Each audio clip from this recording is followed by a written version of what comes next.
기도하옵나이다. 아멘. 코로나19라는 것이 우리 삶의 패턴을 확 바꿔놓고 있습니다. 그 중에 핵심이 거리두기입니다. 사회성을 우리가 제한하자. 가능하면 만나지 말고 말하지 말고 교제를 끊자. 특별히 거리를 두자. 여기에 오늘날 교회의 예배도 예배가 될 수가 없다. 그래서 오늘 교회들은 지금까지 한 번도 걸어보지 아니한 길을 걸어가고 있습니다. 지난날 카타콤의 동굴교회, 공산 지하의 지하교회, 주체사상의 가정교회, 심지어 6.25 전쟁의 참화 속에서도 포기하지 아니했던 공동체 예배를 영상 예배로 대체하고 있습니다.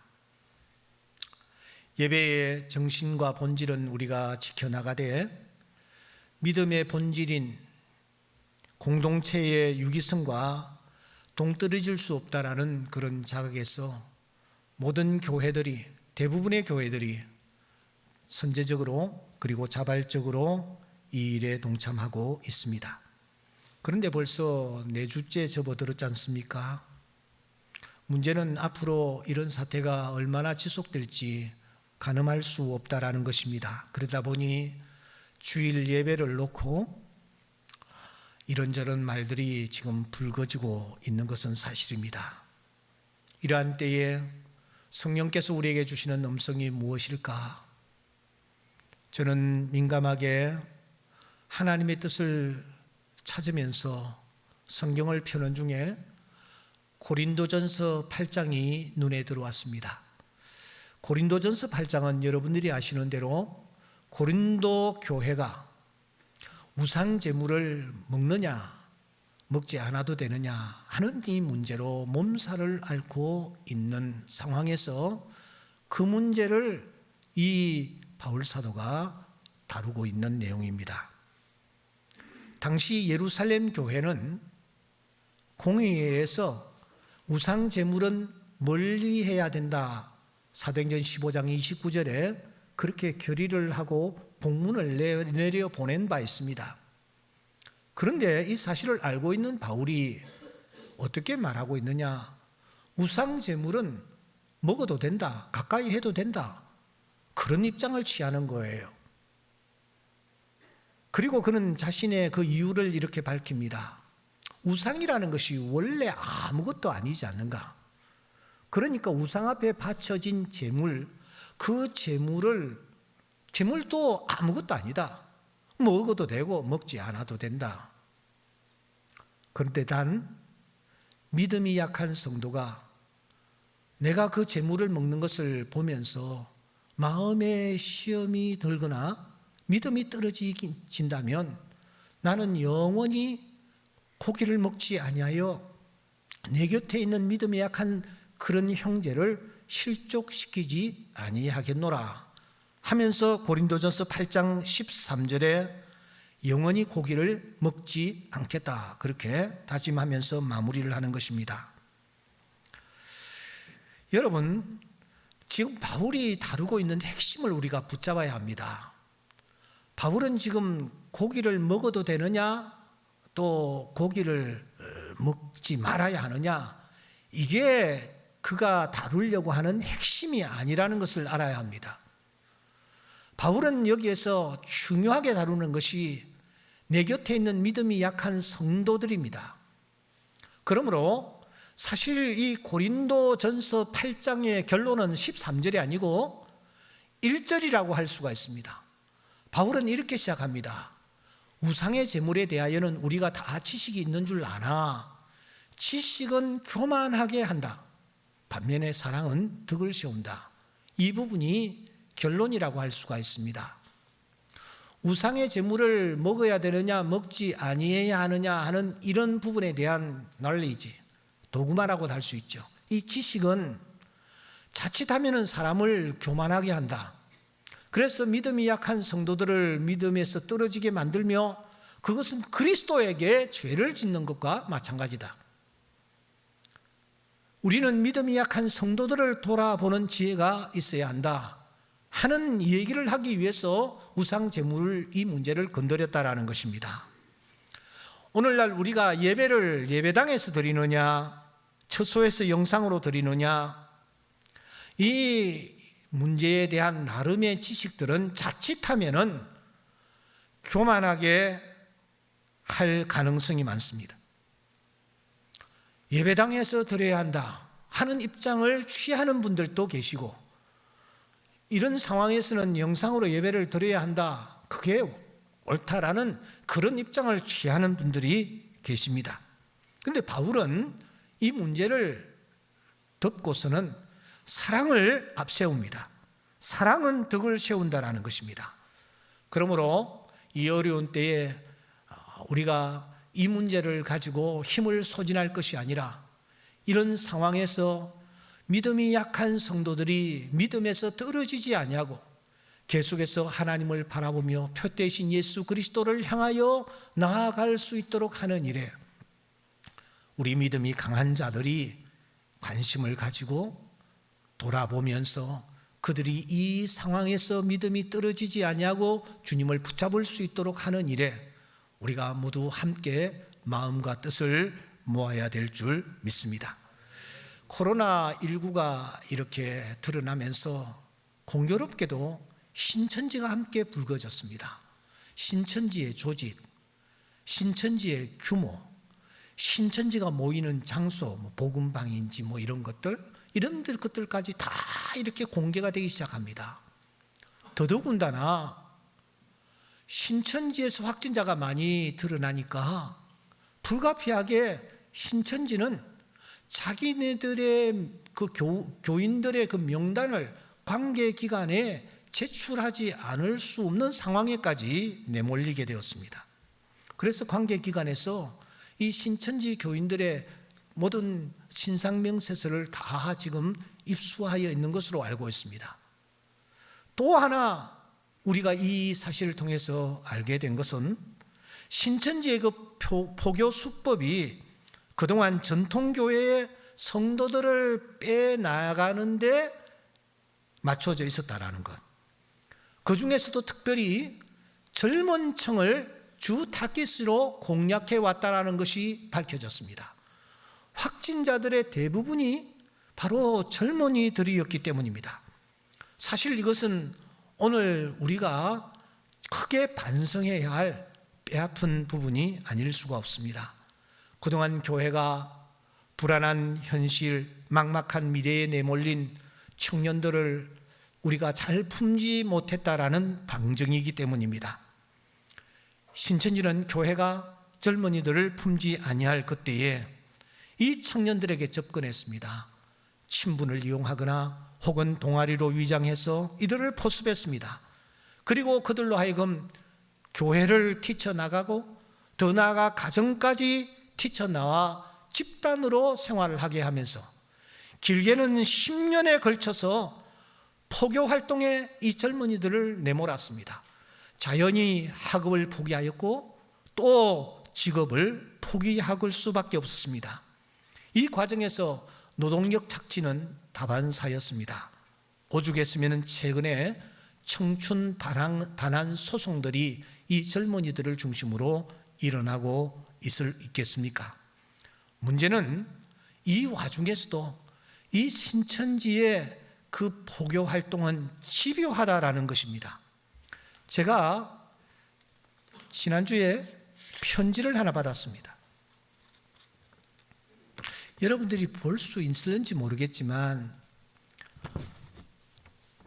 편지가 그냥 편지가 아니고 손글씨로 쓴 편지인데 팍팍하게 빈틈을 주지 않냐고 편지를 썼어요. 그런데 이 편지가 모두 몇 장이냐면은 20페이지예요. 20페이지에 달하는 편지를 저에게 보내왔습니다. 타이틀은 담임 목사는 보시오. 이렇게 해가지고 편지를 신천지에서 보내온 것입니다. 이렇게 여러분 이 신천지에 한번 빠진 사람들의 열정이 놀라울 정도이구나 하는 것을 제가 느끼고 있습니다. 결국 교주 이만희가 고소를 당했고, 그러자 그는 카메라 앞에 나타나 2번이나 큰절을 했습니다. 그리고 그것도 모자란다고 생각했던지 급히 120억을 각출하여 기부를 했습니다. 하지만 여론은 아주 싸늘했습니다. 오히려 기부금을 되돌려 보냈습니다. 다른 단체들도 받지 않겠다고 손사래를 치고 있습니다. 120억, 결코 적은 돈이 아닌데 말입니다. 이러한 때에 하나님께서 우리로 하여금 로마서를 펼치게 하신 것은 결코 우연이 아니라고 생각합니다. 오늘 6번째 걸쳐서 우리가 이 말씀을 계속해서 나누는데, 하나님께서 오늘 이 아침 성령을 통하여 우리에게 이렇게 묻고 계십니다. 그것은 로마서 3장 9절의 말씀입니다. 제가 읽겠습니다. 그러면 어떠하냐? 우리는 나으냐? 결코 아니라 유대인이나 헬라인이나 다 죄 아래에 있다고 우리가 이미 선언하였느니라. 우리가 어떤 사람들을 놓고 죄인이라고, 결코 용서해서는 되지 않는다고 우리가 손가락질하고 판단하고 정죄하지만, 그러한 우리를 향하여 성령께서 질문하시는 것입니다. 너희는 나으냐? 우리는 나으냐? 그렇게 말씀하시면서 우리가 지은 여러 가지 죄악들을 열거하기까지 하는 것입니다. 로마서 1장 29절 이하에 보시면 불의, 추악, 탐욕, 악의를 위시한 여러 가지 죄악들을 구체적으로 언급을 합니다. 그리고 우리에게 묻습니다. 야, 우리는 어떠한가? 우리는 어떠한가? 너는 어떠한가? 이 말씀과 상관없는 자가 있는가? 이렇게 도전을 하는 것입니다. 헨리 모얼리 주교는 이 본문을 놓고 창녀, 거짓말쟁이, 살인자들은 하나님의 영광에 분명히 이르지 못한다. 하지만 당신도 마찬가지다. 이들은 제일 밑바닥에 서 있고 당신은 높은 꼭대기에 서 있을지 모르나 당신이나 그들이나 별이 손에 닿지 않는 것은 마찬가지다. 우리가 악한 죄를 범하는 사람들을 향하여 손가락질을 하지만 우리나 그나 피장파장이라는 것입니다. 똑같다라는 것입니다. 별에 이르지 못하는 것은 매한 가지라는 것입니다. 이 죄의 문제를 어떻게 해결할 수 있습니까? 예레미야 선지자는 말합니다. 내가 잿물로 스스로 씻으며 많은 비누를 쓸지라도 내 죄악이 내 앞에 그대로 있을 것이라는 거죠. 잿물, 비누는 상징적입니다. 그 무엇으로도 우리가 지은 죄악들을 해결할 수 없다라는 것입니다. 죄의 삭은 사망뿐입니다. 그러므로 죄 지은 당사자가 그 죄의 값을 치루어야만 합니다. 내가 죽어야 합니다. 그렇지 않다면 누군가가 대신 죽어야 합니다. 그러나 이 땅에 죄 없는 사람은 단 한 사람도 없습니다. 모든 사람이 죄를 범하였으며 하나님의 영광에 이르지 못한다. 유대인이나 헬라인이나 다 죄 아래에 있다고 우리가 이미 선언을 하였느니라. 그래서 바울은 탄식을 하지 않을 수가 없는 것입니다. 이렇게 탄식합니다. 오호라 나는 곤고한 사람이로라. 누가 나를 이 사망의 몸에서 건져내랴. 누가 나를 이 사망의 몸에서 건져내랴. 바울이 누구입니까? 그는 율법의 의로는 흠이 없는 삶을 살았던 사람입니다. 그런데 그가 하나님의 말씀 앞에 직면하니 오호라 나는 곤고한 사람이로라. 누가 나를 이 사망의 몸에서 건져내라. 탄식하지 않을 수가 없었던 것입니다. 사랑하는 여러분, 욥을 아십니까? 하나님께서 욥을 향하여 이렇게 말씀하십니다. 너희들이 욥을 보느냐? 욥이라는 이 사람은 온전하고 정직하며 하나님을 경외하며 악에서 떠난 자니라. 이렇게 하나님께서 인정한 사람이 바로 욥입니다. 그런데 그 욥이 탄식을 합니다. 우리 사이에 손을 얹을 판결자도 없구나. 중보자가 없어 이 욥도 탄식하지 않을 수가 없는 것입니다. 이런 욥에게 어느 날 하나님께서 중보자를 보여주십니다. 중보자를 보여주십니다. 지금 나의 중보자가 하늘에 계시고 나의 중보자가 높은 데 계시는구나. 그 하늘에 계신 중보자, 높은 데 계신 중보자가 도대체 누구일까요? 바로 독생자 예수 그리스도, 하나님의 아들, 우리를 위하여 이 땅에 오셔서 십자가에서 피 흘려 돌아가신 예수 그리스도, 그분이 바로 우리의 중보자가 되시는 줄 믿습니다. 이 사실을 바울은 로마서 3장 25절에서 말하고 있습니다. 예수를 하나님이 그의 피로서 믿음으로 말미암아 화목 제물로 세우시다.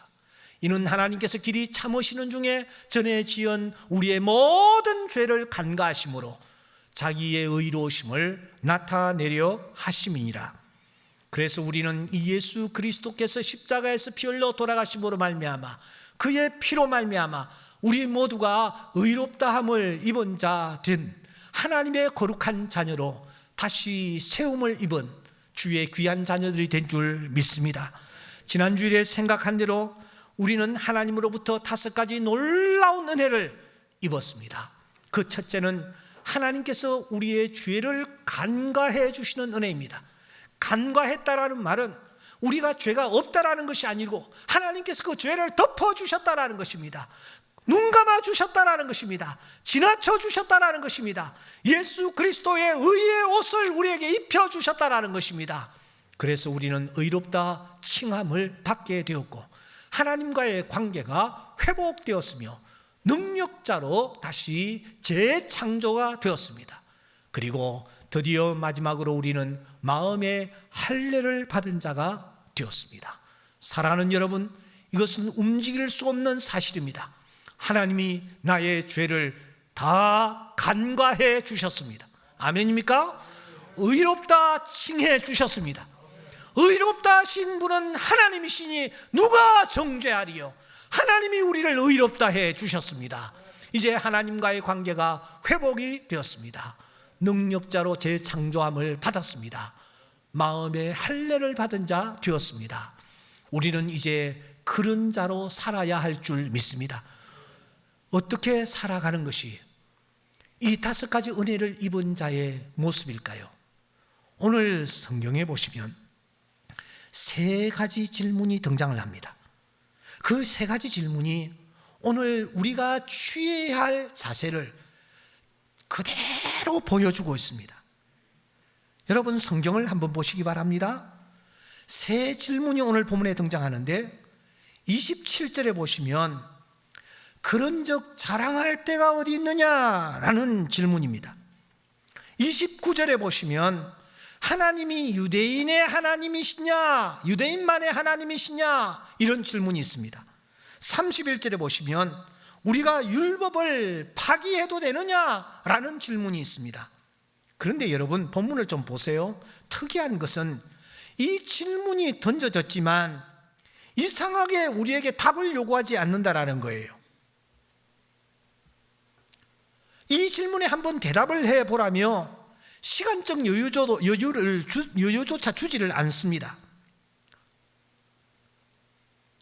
아니, 본문을 자세히 보시면 속사포처럼 질문 후에 답을 오히려 우리에게 주고 있습니다. 질문의 답, 질문의 답, 질문의 답, 이런 형식입니다. 이런 형식은 성경에서 거의 유일한 현장입니다. 그런데 여러분, 더 특이한 것은 분명 질문은 3가지입니다. 3 종류의 질문이 주어졌습니다. 각각 다른 질문입니다. 그렇잖아요. 오늘 질문을 보시면 질문들이 다 다릅니다. 자랑할 때가 있느냐? 유대인만의 하나님이냐? 믿음으로 말미암아 율법을 파기할 수 있느냐? 이렇게 질문이 각각 다릅니다. 그런데 여러분, 각각 다른 이 질문에 대한 답은 어떠합니까? 본문을 보시면 답은 다 동일합니다. 27절을 다시 보십시오. 있을 수가 없느니라. 29절을 보십시오. 이방인의 하나님도 되시느니라. 31절을 보십시오. 그럴 수 없느니라. 그런데 이 답을 가만히 살펴보시면 이 답들이 한 문장으로 요약되는 것을, 정리되는 것을 알 수가 있습니다. 그 한 문장이 무엇입니까? 그것은 그럴 수 없느니라 입니다. 그럴 수 없느니라. 그러니까 답이 똑같습니다. 아니, 하나입니다. 왜 그럴까요? 이 세 질문이 서로 연관이 없는 듯해 보이지만 동일한 흐름과 논리적인 연계성을 가지고 있기 때문입니다. 그러므로 질문은 세 가지인데 질문에 대한 답은 하나인 것입니다. 첫 번째 질문에 대한 답도 그럴 수가 없다. 두 번째 질문에 대한 답도 그럴 수가 없다. 세 번째 질문에 대한 답도 그럴 수가 없다입니다. 그래서 오늘 저의 설교 제목이 그럴 수가 없습니다입니다. 그럴 수가 없습니다. 성령께서 이 시간 우리에게 도전하십니다. 야, 너희들 자랑할 게 있냐? 이 질문에 우리로 하여금 답하라고 말씀하십니다. 하나님이 유대인만의 하나님이시냐? 이 질문에 우리로 하여금 답하라고 말씀하십니다. 믿음으로 구원을 받았다고 해서 율법은 파기해도 되느냐? 이 질문에 답을 해보라고 말씀합니다.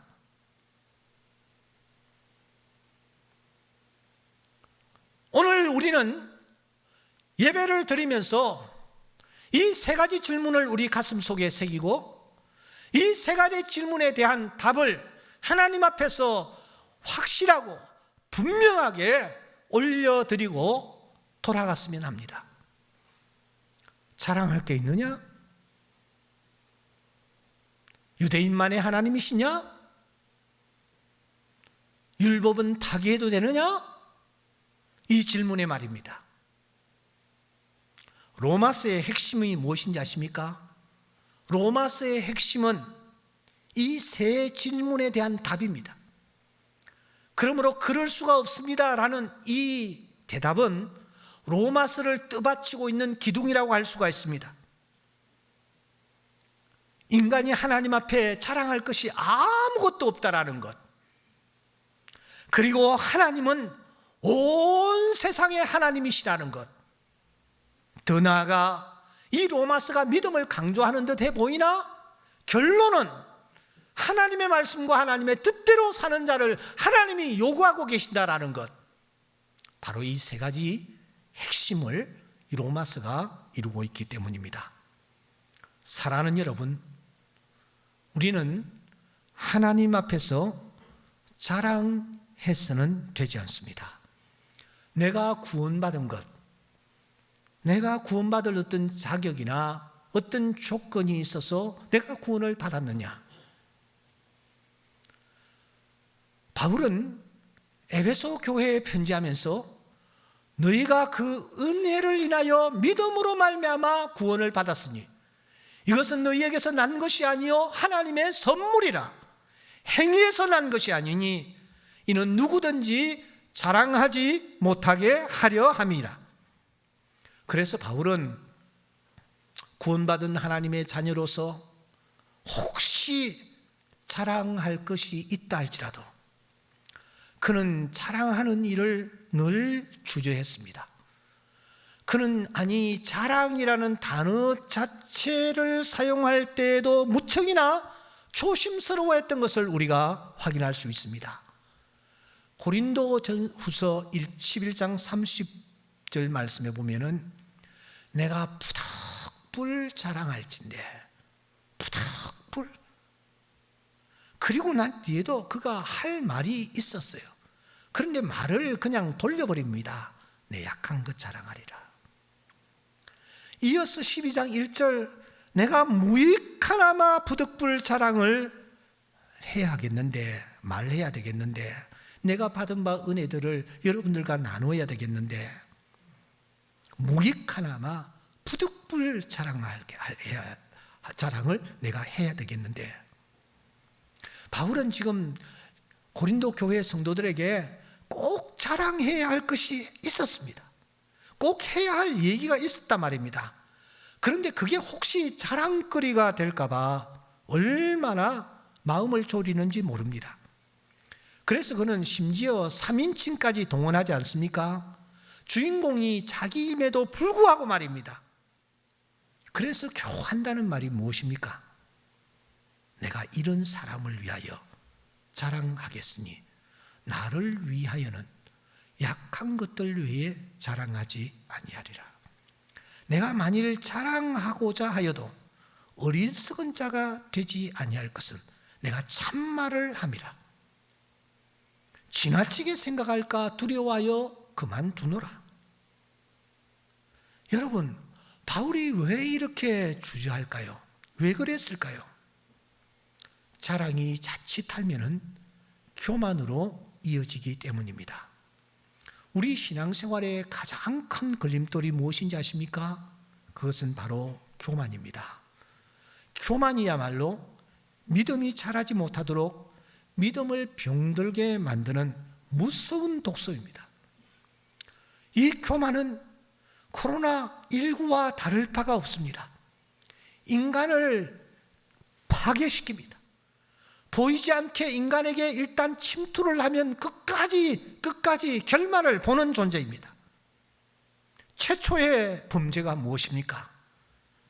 눈이 밝아져 하나님과 같이 될 것이라는 이 유혹 앞에서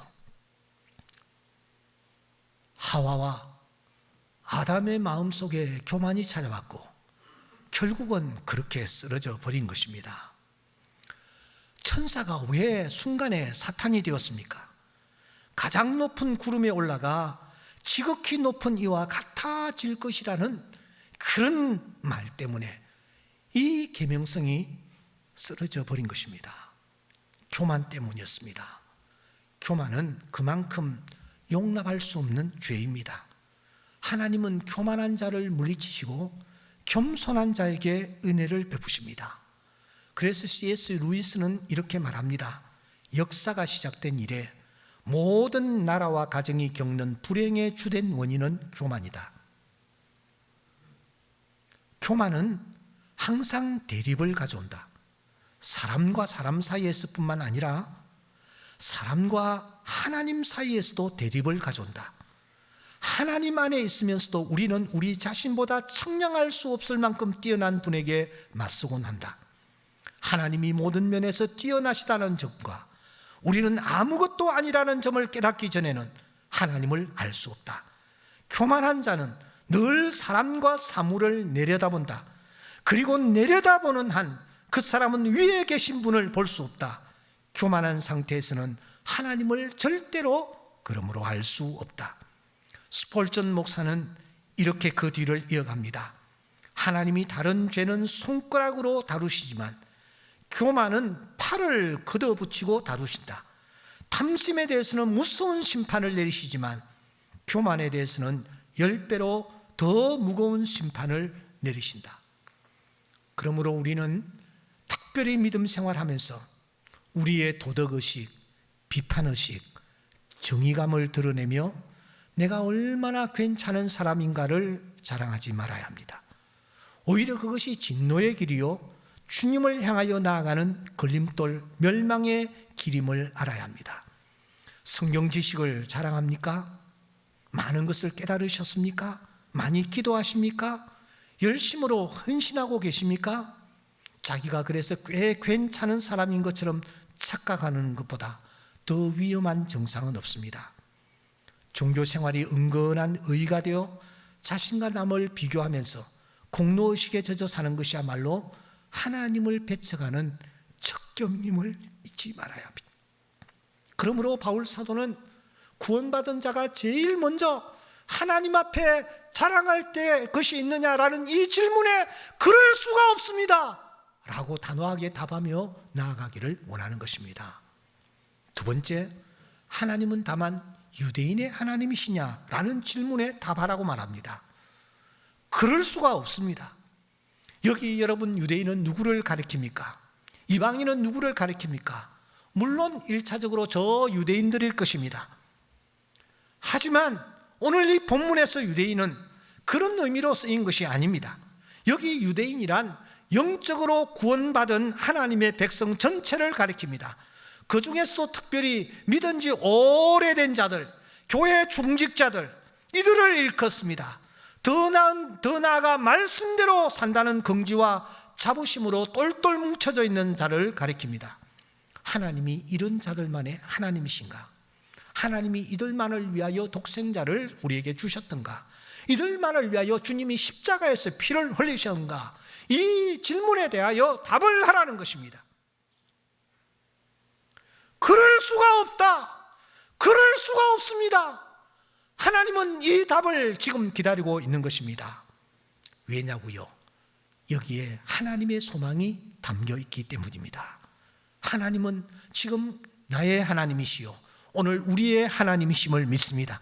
동시에 이 하나님은 모든 이방인의 하나님이 되심도 믿습니다. 오늘 또 구원받아 하나님께로 돌아오야 할 하나님의 자녀들이 저 세상에 길 잃은 양이 되어 많이 방황하고 있다는 사실을 우리는 잊지 말아야 합니다. 최근에 코로나19 사태 이후에 교회가 어떤 자세를 취하여야 할 것인가에 대한 그런 세미나들이 열리고 있습니다.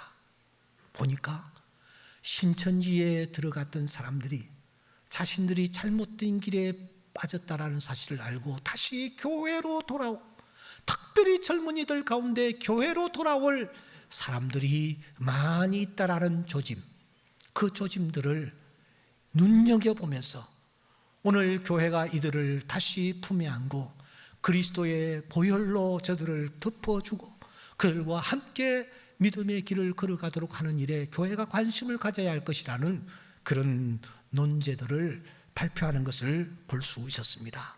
사랑하는 여러분, 하나님은 나의 하나님이심과 동시에 저 밖에 있는 사람들의 하나님이 되시기를 원하십니다. 그러므로 그들을 주님께로 인도하는 일에 우리가 온 마음과 정성을 다해야 할 것입니다. 마지막입니다. 믿음이 율법을 파괴하느냐? 이 질문에 대하여 그럴 수가 없습니다. 이 답을 우리는 할 수 있어야 합니다. 왜냐고요? 믿음은 율법을 더 굳게 세우기 때문입니다.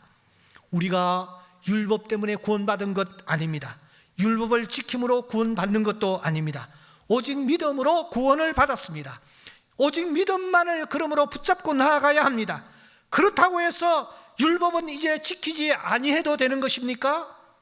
율법은 우리에게 아무런 의미가 없는 것으로 저 386 컴퓨터처럼 던져버려야만 합니까? 이 부분에 대하여 우리 주님께서 분명하게 말씀하십니다. 내가 율법이나 선지자나 폐하려 온 줄로 생각하지 말아라. 폐하려 온 것이 아니요 완전하게 하려 함이라. 진실로 너희에게 이르노니 천지가 없어지기 전에는 율법의 1.1핵이라도 반드시 없어지지 아니하고 다 이루리라. 그러므로 구원받은 하나님의 자녀들은 이제 하나님의 자녀답게 살아야 합니다. 하나님의 자녀답게 산다라는 것은 하나님의 말씀대로 산다라는 것입니다. 예전처럼 제멋대로 행동할 수가 없습니다. 더 거룩해야 합니다. 더 진실되어야 합니다. 더 사랑해야 합니다. 더 부지런해야 합니다. 더 헌신해야 합니다. 왜냐고요? 놀라운 사랑을 값없이 차별 없이 우리가 받았기 때문입니다. 그야말로 은혜를 입은 자 되었기 때문입니다. 그래서 믿음의 사람들은 한결같이 그럴 수가 없습니다, 이런 단호함으로 삶의 현장에서 외치며 나아갔습니다. 요셉은 한 여인의 유혹 앞에서 그럴 수가 없습니다, 율법을 파기할 수 없었기 때문입니다.